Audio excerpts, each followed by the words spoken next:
Welcome to Between Two Coaches, a digital mentors podcast for coaches, consultants, authors, speakers, and experts. I am your host, Norbert Orlewicz, and in each episode, we have a conversation with successful and emerging thought leaders in the mentoring industry to share experiences, insights, and practical strategies so that we can make a bigger impact with our work.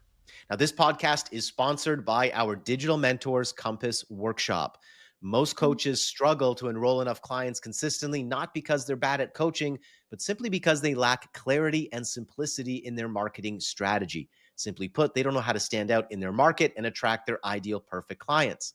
That's why we created the Digital Mentors Compass experience. It's a step-by-step workshop where you will clarify your marketing message and receive an AI-powered 30-plus page marketing report personalized for your specific business and goals. This isn't another course or a cookie cutter system. It's an interactive workshop where I will personally walk you through a personalized roadmap to finally achieve your goals with a simple plan you can actually follow. Register to attend the next workshop for free at compassworkshop.com. Again, that is compassworkshop.com. Today's guest is Erin Vogt. Erin is on a mission to help ADHD mompreneurs reclaim their time, energy, and sanity. As a coach, social worker, and chaos simplifier, she gives women the tools to break free from overwhelm, build confidence-boosting systems, and finally create the clarity and momentum that they crave. If you've gone through any transitions or challenges in your business, or if you're a parent like myself, you're going to want to pay attention to this interview. Erin, welcome to this conversation. Thanks so much for having me, Norbert. It's so great to have you here. Erin, I always like starting the conversation with kind of a thought-provoking question to get the conversation started. So coaching is all about transformation. I talk about that all the time. It's about creating a result, an outcome, and a transformation for our clients. So what's been your most life-changing, impactful transformation? And I'm sure it probably wasn't just one. So feel free to share with us your journey of transformation. Such a great question.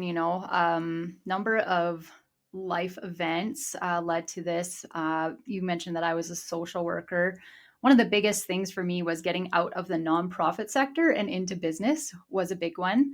And ironically, I chose that after going on a stress leave in December of 2019. We all know what happened in March of 2020. So I took a stand for myself during the crazy lockdown times and when the economy was crashing. Had a conversation with my husband and was like, we've done a lot for your career, and I think it's my time to step into what I want to do. And in terms of transition, that was one thing, but it definitely became a transformation in every aspect of our life. I mean, I was home every day, obviously stuck in lockdowns, but kids are home as well. And so trying to homeschool that whole process and then doing online schooling, starting a business, learning about marketing and promotion and business and making so many hundreds of mistakes and imposter syndrome. I would say some of the biggest transformations I've gone through have to do with my physical health. It's funny, in my 40s, I made a decision that I was going to become a gym rat, and I'm not going to, regret not sweating before my showers. That was one thing I always thought was like, I'm not consistent and I really want to be consistent. And so, yeah, I have a 5:30 a.m. gym habit. Hasn't been as amazing the last season, but I've also given myself some grace around it. So for over 2.5 years, that was one thing I did. I did start with workouts on Zoom though, with a trainer because couldn't go to the gym.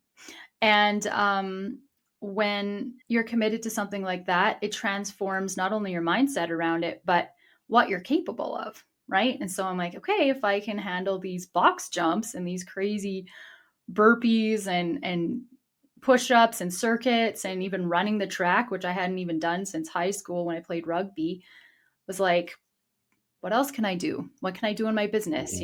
How can I show up for myself and show up even more intensely for my clients, for my family?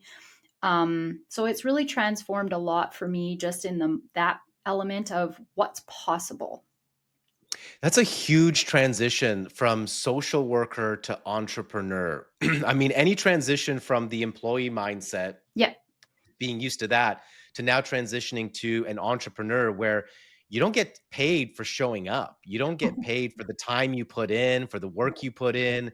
I mean, you got to create a result. What were some of the biggest challenge? What do you think are some of the biggest challenges that coaches go through? Because there's a lot of coaches that we work through who are going through this transition right now or have gone through this transition. They're coming out of corporate, they're coming out of a job, and now they're now looking at growing their own coaching business. What are some of the big challenges that you faced and some of the big lessons that you learned in that process? The biggest one was time management. Mm. And, when you have a corporate job or a nonprofit job, or I'll just say 9 to 5, right? You generally know what you're doing with your time when you are sitting down at your desk and you realize that you have your appointments and you're planning things out, or you maybe have your meetings and even have lunch breaks for that matter. When you have your own business, you're working from home and you don't have someone guiding you with your time. I think that was the biggest one for me. It didn't hit me till about year 3 that I realized, time blocking was something that I used to run away from. Um, and I was really good on like pushing the deadlines, right?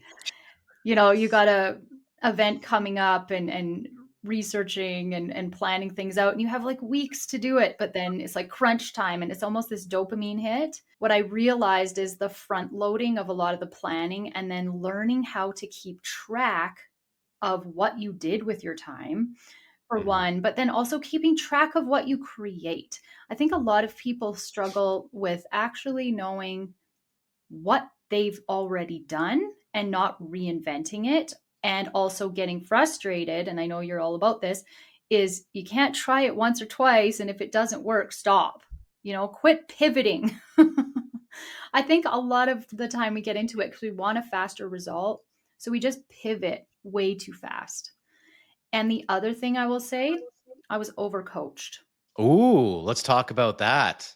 What do you mean by that? So in the year 2022, I got into a group coaching program with it was a high ticket coach. She was actually out of Florida. Now I learned a lot from her. It was a good experience.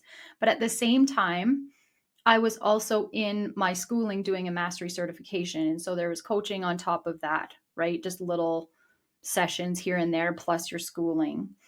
And then I got into a leadership program at the same time. So I had this contract with this coach. I had been doing Health Coach Institute. And then I also was doing, it was called Boston Breakthrough Academy. It was really incredible.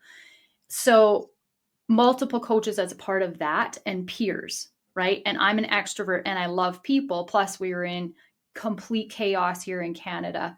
And so I had everybody's voices coming at me. Ooh. And so what I recognized, Norbert, is that I wasn't listening to my own inner knowing, my calm knowing. I now have an amazing coach, Matt Travis, and yourself, and Brian and James and Megan. And it's amazing to see the different dynamics of what the coaching is. Now, you guys coach on different things, but working with Matt Travis, even the last year, helped me because I only had one.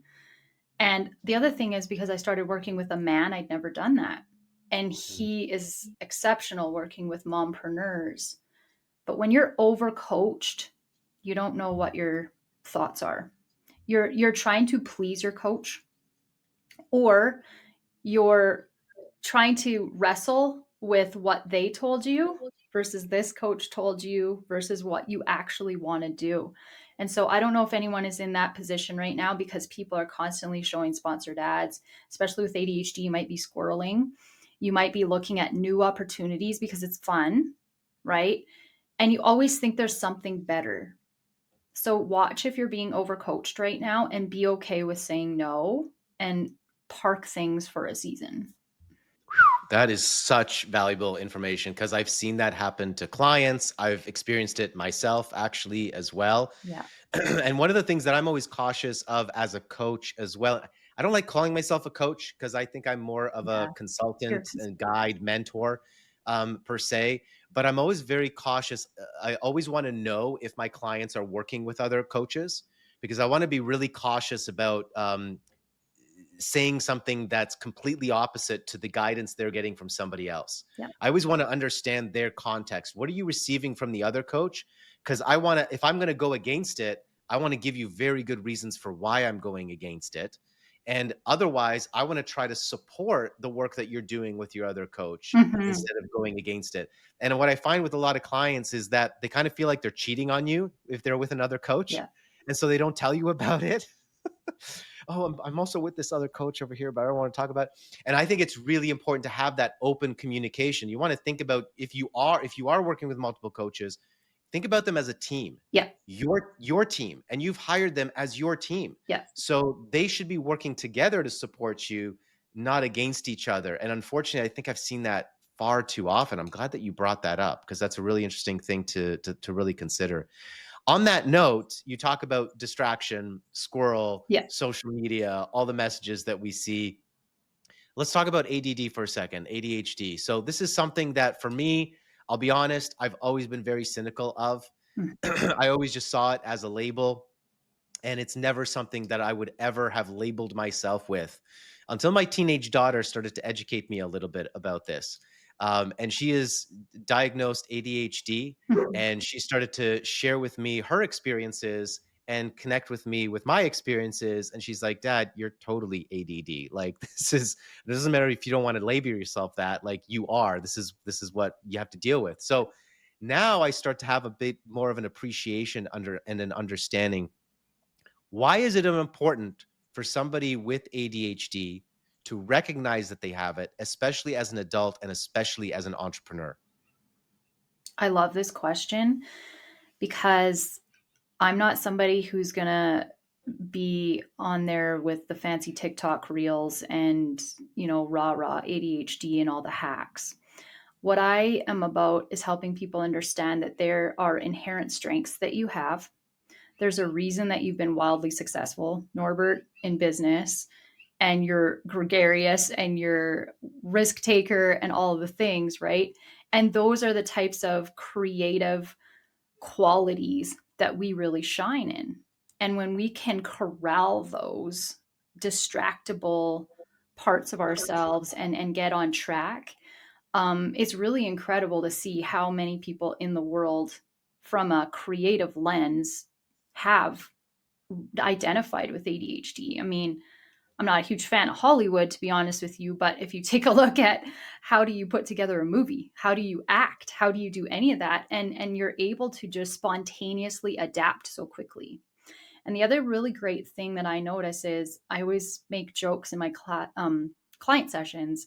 Is someone will be telling me something, and the question that comes to mind relates to a book that I read, say in 2012, and it's on my bookshelf, and for some reason what they're talking about, I'm like, hold on, and I'll just go grab the book and I'll pull it out. Like this book I read by Dan Clark from like my network marketing days, The Art of Significance. And it's weird. I can't remember if I shut my darn straightener off, but I can remember that dude stuff over there. And so the impact that that has for your copy, for your content creation, but also for your client support and your delivery process is unmatched. My husband is a full analyst. He is as linear as it gets. He's actually a property assessor. He lives in maps and templates and legal jargon and does negotiation of contracts and is not a people person. I'm like, give me a podcast any day. I'll talk about any topic under the sun. Give me someone on the street. I will talk to them. I've always said I can make friends with plants. Like I literally have no problem talking to people. And the thing that was missing for me was confidence because I kept making mistakes in my life and then I would spin in circles and then I would feel really bad about it and I'm like I'm just a dummy. Like even today I made a screw up on my funnel and my friend Katie's just like I'm going to repeat this to you. You are not a dummy. It's just it happens, right? But it's so easy to go down that cycle because as a kid I had to mask it all the time that I knew what the heck people were saying. I got through high school going like this. Hmm, okay. Yeah. Oh, I see what you mean. Yeah, yeah. My friends got me through math on the bus driving to school, and I still was just like, don't get it. My brain is not that way, but I could write essays, I could do papers, I write story poems about people's lives. I've done toast to the bride speeches, I've done eulogies for all my grandparents. That stuff came to me within minutes. But ask me something really commonsensical, and I felt like a loser. And so when I got into business, I was like, I'm real good with people. I don't know if I'm necessarily persuasive, but I can market other people's stuff and promote them till the cows come home. But promoting my own work and my own blood, sweat, and tears is the hardest thing I've ever done. Wow. You've brought up kind of a few things there that I see come up over and over again as challenges for a lot of coaches and online entrepreneurs. Self-doubt and confidence being one. I want to get back to that. But what Mhm. you just said right there is really huge as well, because especially as coaches, we are promoting ourselves. And if you've transitioned from an employee position Yeah. as a job where you work for somebody else, and now you have to sell yourself, because that's what we're doing as coaches. Sorry to tell you, but we're Yeah. selling ourselves, right? Like our service, our value to the marketplace. Yeah. Our business will die or thrive based on our ability to do that. Totally. So that completely rests in our confidence in ourselves. Yeah. And if we're constantly dealing with self doubt and the screw ups and the issues and the challenges that we have, that just seems like a world of emotional chaos Yeah. that I'm sure you lived through many, many years. Oh, yeah. And I'm sure a lot of people listening can relate to as well. How do we navigate that? And how do we get out of that? Can we? Yeah. I Chaos is such a great word. I've actually made my whole brand around it, is simplifying the chaos, because guess what? Chaos is going to exist. And when you have, I call it a busy, beautiful brain, I want you to see that it's always going to be busy. It's going to be chaotic. You're going to have so many distractions at your beck and call. Like right now, I'm looking at the camera. I'm in this moment, present here with you. And I'm still thinking, I'm like, oh, I didn't take meat out of the freezer, right? Like my foot's itchy. My dog's going to bark any second now. But I'm like so into the conversation, right? But my clients, they can tell that I deeply listen, and it's a different level of listening that you have when you're really into and hyper focused into something. The thing is, we're masters at multitasking, right? But when that is not given boundaries, your thoughts are all over the map, right? So what also can happen with that is you could be doing something that is off the charts amazing, and it's like, when you see comment sections and there's about 95% of the comments are really positive about something, and then there's that jerk that pops in, it's like a troll. When you have ADHD, I find, and the research I've done about this is that we're sensitive to that 5% troll. We don't Mm. see the 95% as, hey, great job, keep going, right? We focus on what we didn't do. And so what There he is. there's my dog gonna bark because my husband's on his way home. So when that happens, you have two choices. You can make a meaning about it and be like, well, I clearly suck. Or this is never going to get any better, or blah blah blah, and I'm just going to eat a bunch of Oreos and sit and watch these reels and dog reels for the rest of the day. Or you can find your crew. I have a bestie, and she and I share absolutely everything about our day. We're accountable to each other. We kick each other's butts all the time. That's why you have a coach too. But you have to know why you're doing it. And it's not like, I wouldn't say it's the why about your business, it's the why about that moment and that project, right? Right now, Mm. I'm just in funnel mode, and it's easy to be like, F it, I'm out of here. I just want to take time off and not do these email sequences. Like, I literally had a breakdown yesterday trying to do these email sequences. Katie walked me through it because I'm just not good at it. But I'm really good at other things. And I'm like, okay, if I can get this done, this is my foundation, then I can move on to my zone of genius. Or I can look at delegating it. Yeah. And if we can get to that point where we can start to delegate tasks that we really are not our zone of genius, I that I've gotten there. I've had some work with a VA, um, and that's exciting. It kind of makes me happy that okay, I don't have to do the 16 hats anymore. Like maybe I only have to wear four, or sorry, maybe I can give away four and only wear 12. Right. How important is it? Because I talk about this all the time, focusing on your strengths, focusing on your talents. Because in personal growth, and you've done all the personal growth as well, we talk so much about pushing yourself out of the comfort zone, No, it, which I get, and that's really important. But at the same time, when I look at the successes that I've had, it's always been when I've been able to focus on my strengths, gifts, talents, and abilities. mhm. And so, how important is that? And what was your journey for discovering what those strengths were so that you know where you're best suited and the activities that you know are going to get you the best results? Such a great question. Feedback is really valuable because sometimes in our head we think our zone of genius is maybe not. Maybe it's because it's an assumed thing or what we wish it was. But Mm, I've kind of looked at it as okay, from the feedback that I've gotten over the years, what is my zone of genius, and what element of coaching do I really excel in? What area of my business do I need more help in? And the thing is, I mean, I go, and I'm sure you go by this most of your life too, in anything, is the 80-20 rule, right? So mm, if I can be 80% secure in how I'm handling things, how I'm handling, you know, life at home as a mom, how, we're not starving, I'm making decent meals, or at least we're delegating those tasks. My kids help out a lot. That makes me feel successful. Right. And then the other 20%, when you're just kind of off your game or things aren't happening as fast or you're having a slower month financially, but you have something to look forward to. That's the other thing I know. I hope to not get off track on this, but I always have to have something to look forward to.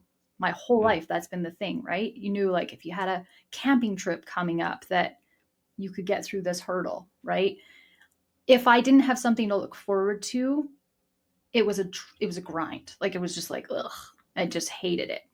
But because I know that hey, if I do all this back end work for this darn workshop, by the time the workshop comes, yeah, promotion period's kind of scary, but I love delivering workshops. I'm really good at it. I love, love, love the people I get to meet. I know I can do amazing in my sales calls and my follow ups. That's the part I'm excited about. But in order to get there, I have to do the lead up work for it. Does that make sense? Yeah, so you got to focus on that thing that you do like doing, which is the actual workshop, delivering it, even though there's all the grunt work to get towards that, right? Yeah. Now, with ADHD, let's talk about that for a second, because you bring up the multitasking and all of that, and the squirrel, and I can relate to all of this. The wild creativity. I mean, I have like 1,000 ideas every single day. Yeah. Working with ADHD entrepreneurs, what are some of the things that we really have to look out for? What are the things that are going to hold us back, that are going to prevent us from creating the results and the success that we desire? So I studied positive intelligence, the saboteurs, and the saboteurs of the avoider is the big one.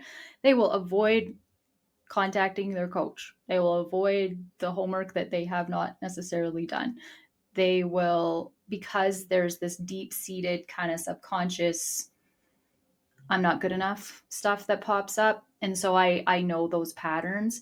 Avoidance, they don't want to let you down. So they don't necessarily commit to the big stretches. Whereas other people maybe are just really goal driven, right? Mm, Um, so avoidance is one. The other one is pleasing. They tell you what you want to hear. I've done that so much in my life and various people. Um, Pleasing is a big one we work on with that saboteur. The other one is the stickler, which they tend to get defensive around constructive feedback. mm, And the stickler is there as a defense mechanism because it's kind of that perfection angle too. So people could get caught up in Canva for weeks I'm not one of them. That's never happened to you. You're like, "Where's I that gotta get the funnel, Erin?" graphic just right. Because it's more comfortable, right? So whatever is not predictable or certain, we're just kind of like, well, I just gotta go over here where I really enjoy being. The other thing is not setting really uh, definitive goals. I have that issue sometimes with some of my clients. It's not that they don't think they can do it; they're afraid to put a deadline to it. They're nervous. Is there a fear of commitment there with that? I Or think is that more the fear of rejection? I think it's more, I don't think it's a fear of commitment. I think it is fear of rejection and also fear of success. Mm, Definitely fear of success is what I've faced. I know that for a fact because I know I'm really good at sales for anything that isn't my own stuff. And but yet when I tried the network marketing world, I was always told, I'm like, what is that hang up, right? The confidence angle has to be there. And it wasn't necessarily the issue of the product or the company, it was more the confidence of me, right? And mm, so I find that a lot of women, especially in service based businesses, will undercharge. That's another thing to watch for.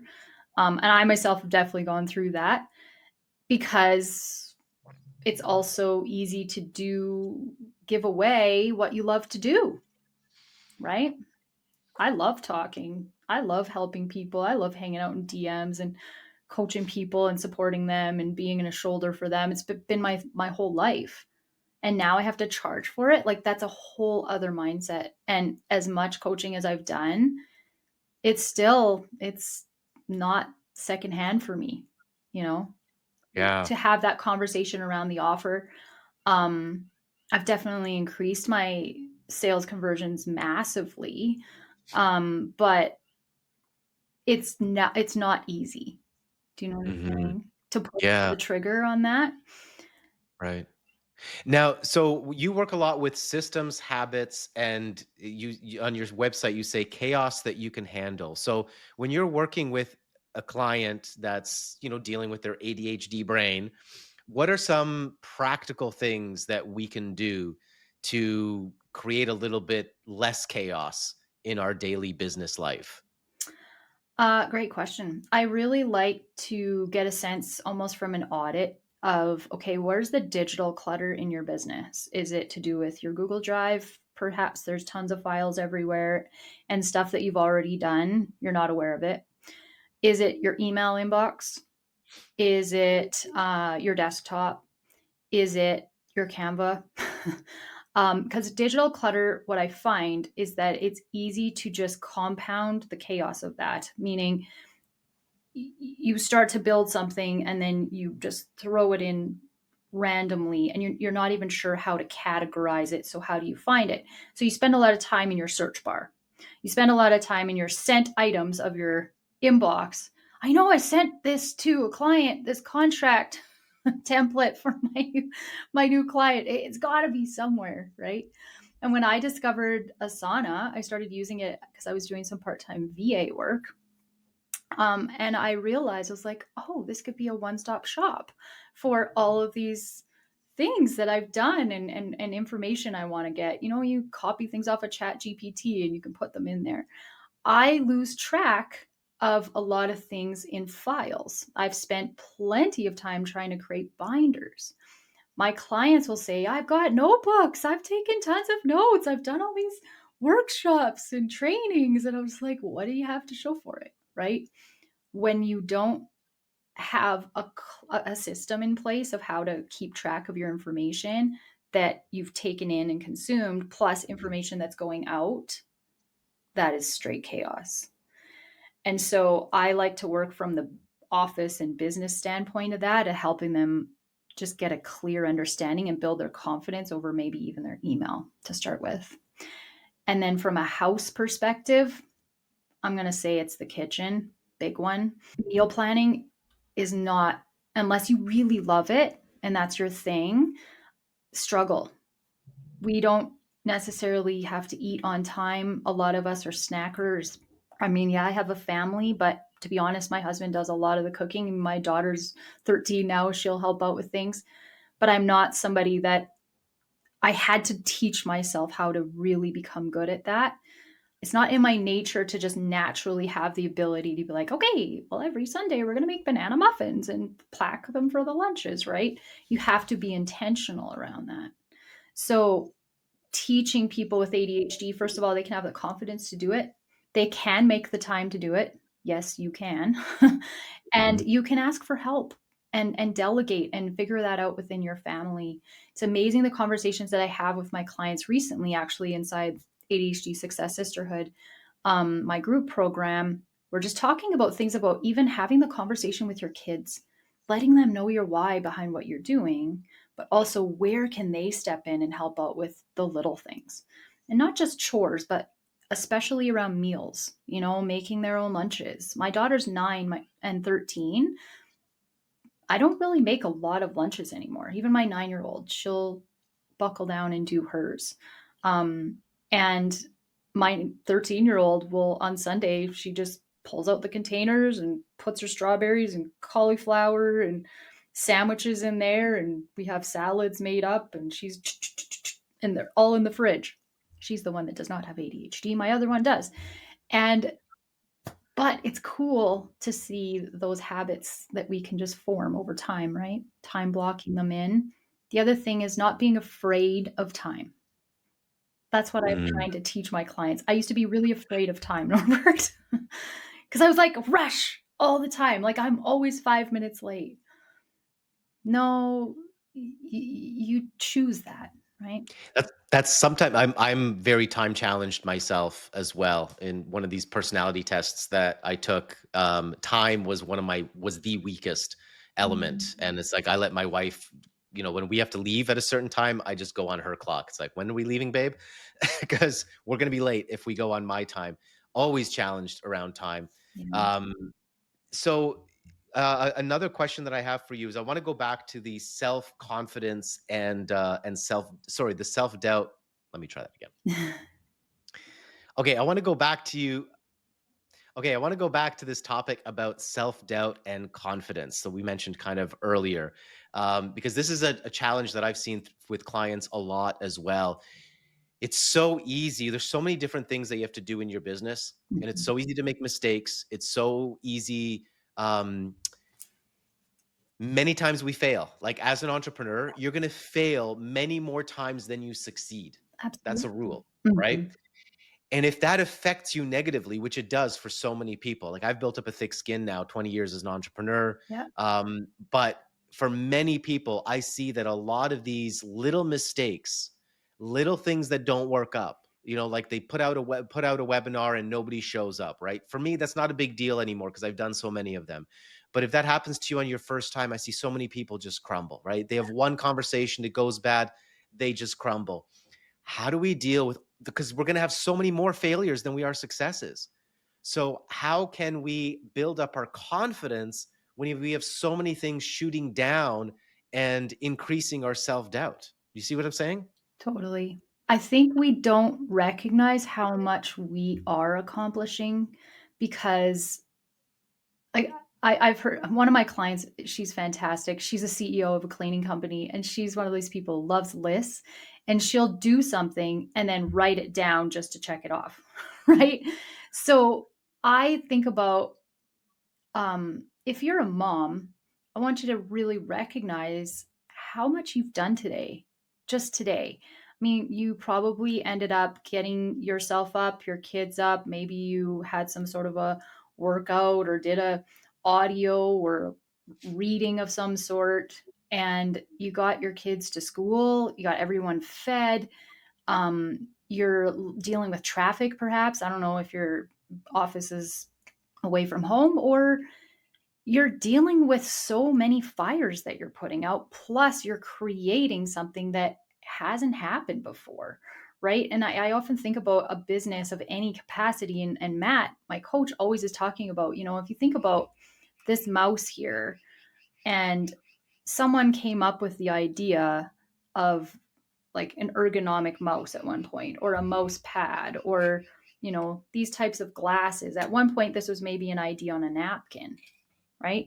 All these people have come up with these ideas, and we have these abilities to recognize that we're creating something for the marketplace that's never existed before. And that in Mm. itself should be a confidence boost, because it's not the normie way to live. Let's just say it. Entrepreneurs we're different ducks. Like, we just see things differently, that we're like, I see an issue, this is missing, or I have this passion and this challenge, and I've overcome this, and I want to help other people so that they don't struggle as much as me.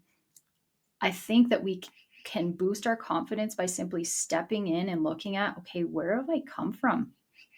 Even if you, and I do a lot of reflection exercises in my coaching. I'm like, okay, even the last week, like, celebrate your wins, not just woo woo, rah rah, but like truly look at what you've done, right? Some people, I've done meetup groups in the past.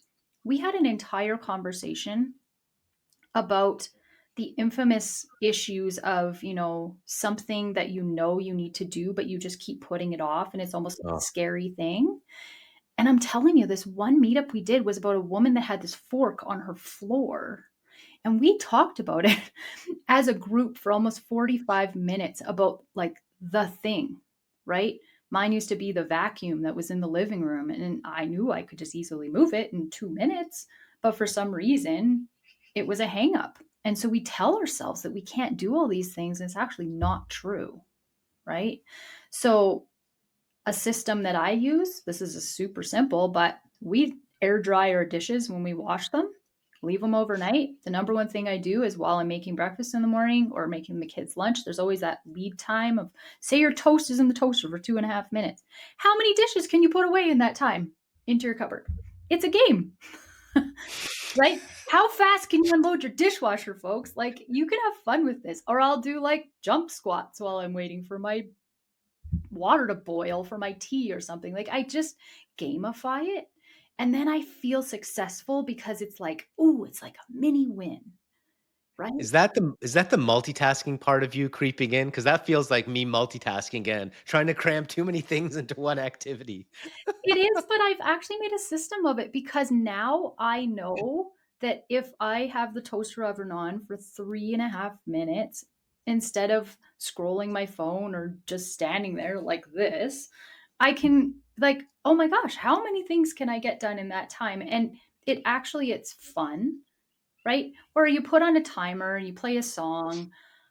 I think we just it's monotonous stuff, but if you can make it fun, and then your mind is reminded of that.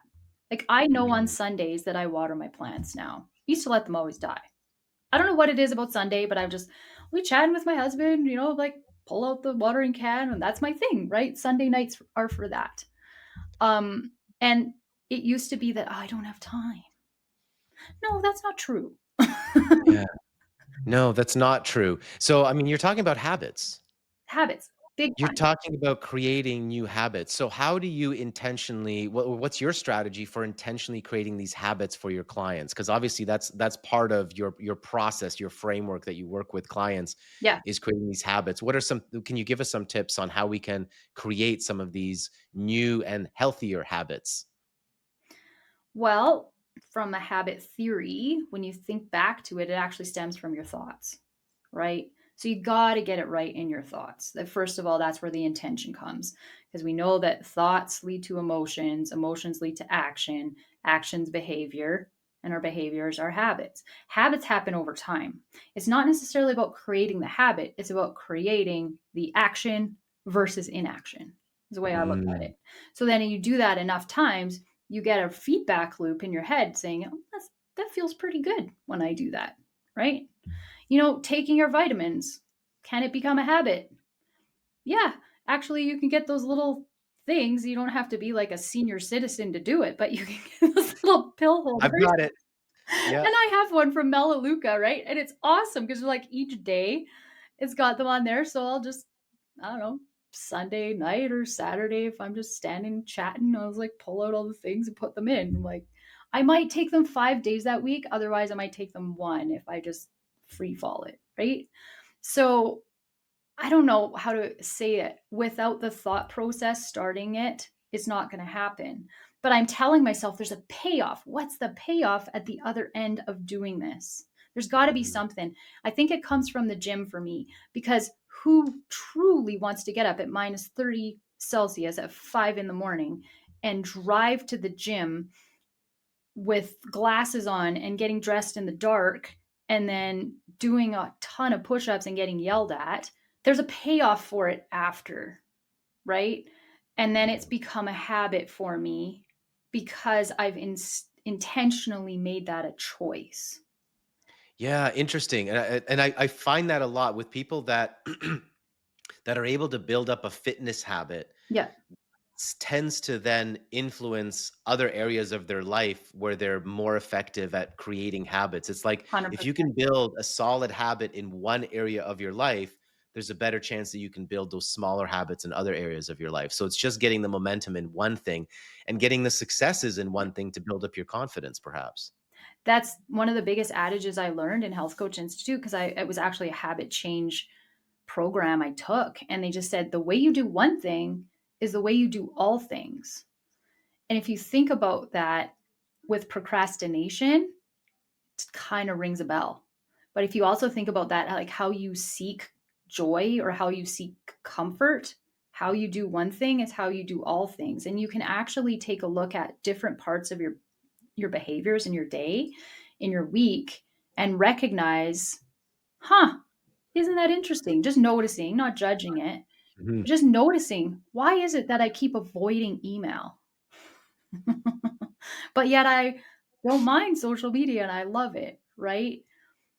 Well, and there's always linkages. It's the meaning that you're making about it. For me, I don't love sleazy DMs and sleazy emails. So I totally avoided DMs for the longest time because I'm like, I can't be one of those people, right? But my DM strategy is I do voice notes with people. I show up in there and I'm just like, hey, you know, I, Which feeds into and supports your bubbly personality, your people, yeah, you like to socialize with people, so you feel like you're socializing more when you're leaving voice notes rather than typing yeah, DM messages. yeah. And it stands out. Most people respond Yeah, to that like, of course. whoa, can't believe that you like this Yeah. person in New York is hearing from this person in Alberta randomly. But, and they're just short. But I mean, if I see something, I just show up in people's DMs all the time and do that. The other thing I do, I love to connect people. That makes me happy, right? Mhm.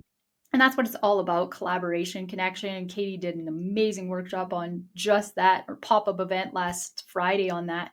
But I've always been that person that just, if I can connect the dots for this person and this person and just join them together, I'll just show up in the DMs of like, you need to meet. But that makes me happy. That actually feels significant for me because I know that I'm meant to be a connector. So I may be sucking on like the email consistency part, but hey, I did some wicked connecting today that really feels great. And I just realized I just said wicked. That's such a 90s kid thing. It's wicked At least you didn't awesome. at least you didn't say radical. That'd be takes me back to the '80s. All right, let's talk one last question here, and then we got to wrap it up. I'm just looking at the time, realizing how far over we're getting. Yeah. What do you think? We're gonna go back in a different direction here a little bit. What do you think is the hardest part of being a coach that nobody talks about? Because there's, we struggle, and many coaches struggle on their own in silence, Yeah. in their own business. So let's talk about these things because I think it's really important. What do you think is one of the hardest things of being a coach? It's intangible. That's my answer. It's intangible when you're in mindset coaching or life coaching. First of all, nobody knows what the heck that means. And so if you don't get your messaging and your marketing figured out and hang out with people like Norbert and digital mentors, it sucks because you're going to spin wheels and people are not going to know what you're talking about. I've niched into systems with ADHD in this last year because I realized that no one's pulling out their wallet to help them with their mindset. And you got to know what's in it for them. I think the Mm, hardest part is that coaches come into it because we have really big hearts. We've got an overcomer story. We're super passionate. And yet we're not taught how to build a business with it realistically. There's a lot of fluff out there. There's a lot of BS out there, but there's also people who are really solid and helping you understand, like, you got to get a message and you got to distinguish yourself. The hard part though, is you have to start and know what you actually want to niche into. So I started out, guess what my Facebook group was called at the start? Creating Freedom for Women. Classic. I love it. But I wonder how my I wonder how many meetup groups like that. community, I had so many people in my meetup community. I had like over 1,000. It was nuts, but it was so generic. What the heck does that mean, right? And so I've slowly niched. I've kind of got my funnel, right, going on. But you got to give them what they want, and they want a tangible result to start with. Yes, I'm going to teach you how to get your sheet pan meals figured out in your systems, figured out in your life, but I'm really going to help you with your subconscious beliefs and your limiting beliefs going on in the back end, right? That's where the real juice is. I love to coach around, but you got to get in the door. And coaches, I think, are fed this giant lie, especially from coaching schools, that like the business side of it is not emphasized nearly enough. We spend way more time on the coaching theory. And I know I fell into that trap. That's the honest thing. And I see some peers come in and bless their hearts, they're trying, but they're also really caught up in imposter syndrome and they're not willing to step in to try things and fail before.